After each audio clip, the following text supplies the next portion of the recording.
사순절 묵상 7번째 날입니다. 오늘은 마태복음 4장 3절에서 4절 말씀입니다. 시험하는 자가 예수께 나와서 이르되 내가 만일 하나님의 아들이거든 명하여 이 돌들로 떡덩이가 되게 하라. 예수께서 대답하여 이르시되 기록되었으되 사람이 떡으로만 살 것이 아니요 하나님의 입으로부터 나오는 모든 말씀으로 살 것이라 하였느니라 하시니 아멘.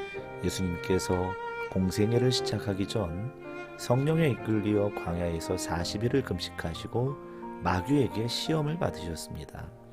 그 마귀의 가장 첫 번째 시험은 돌을 떡덩이로 만들라는 것이었습니다. 40일을 줄이신 주님께서는 당장 돌을 떡으로 만들어 허기진 배를 채우실 수도 있었지만 신명기 8장의 말씀 곧 사람이 떡으로만 살 것이 아니요 하나님의 입으로부터 나오는 모든 말씀으로 살 것이라고 말씀을 근거로 마귀의 시험을 이론지하에 거절하셨습니다. 사람들은 당장 눈앞에 닥친 배고픔을 해결하면 잘 살 수 있다고 생각하지만 그러나 그것은 착각입니다. 30년 전과 지금을 비교해보면 먹고 사는 문제에 있어서 상상할 수 없을 정도로 풍성해졌지만 그렇게 풍성한 삶을 사는 현대인들의 입에서는 한결같이 더 공허해졌다고 이야기합니다. 왜 그럴까요? 주님의 말씀처럼 사람은 떡으로만 사는 존재가 아니기 때문입니다. 우리나라 학문 중에 가장 괄시받는 학문이 철학이라고 합니다. 당장 먹고 사는데 급급한 우리나라 사람들에게 철학은 단순히 말장난처럼 보이기 때문입니다. 그러나 철학은 단지 추상적이고 현학적인 언어놀이 분야가 아니랍니다.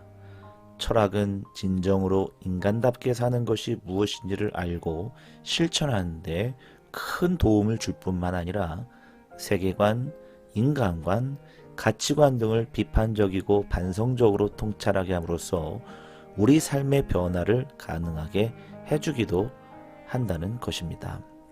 한국 사람들이 가장 부러워하는 사람 중 하나인 애플의 스티브 잡스는 소크라테스와 점심 한 끼를 같이 먹을 수 있다면 애플이 가진 모든 기술과 맞바꾸어도 좋다라고 했답니다. 그만큼 현대 기술보다 그 기술을 올바로 사용할 수 있도록 도와주는 철학의 중요성을 잘 알고 있었다는 것입니다. 우리 신앙인들에게 있어서 철학은 바로 하나님의 말씀입니다. 하나님의 말씀이야말로 우리의 삶을 풍성하게 해줄 뿐만 아니라 우리에게 영적인 양식을 공급해주는 생명의 떡과도 같습니다. 여러분 가운데 혹여나 먹고 사는 문제에 파묻혀 삶이 공허해진 분들이 계신다고 한다면 오늘도 삶의 의미와 진리가 되시는 하나님의 말씀 앞에 나아가시어 생명의 떡을 풍성히 누리는 하루의 삶이 되시길 간절히 기도합니다.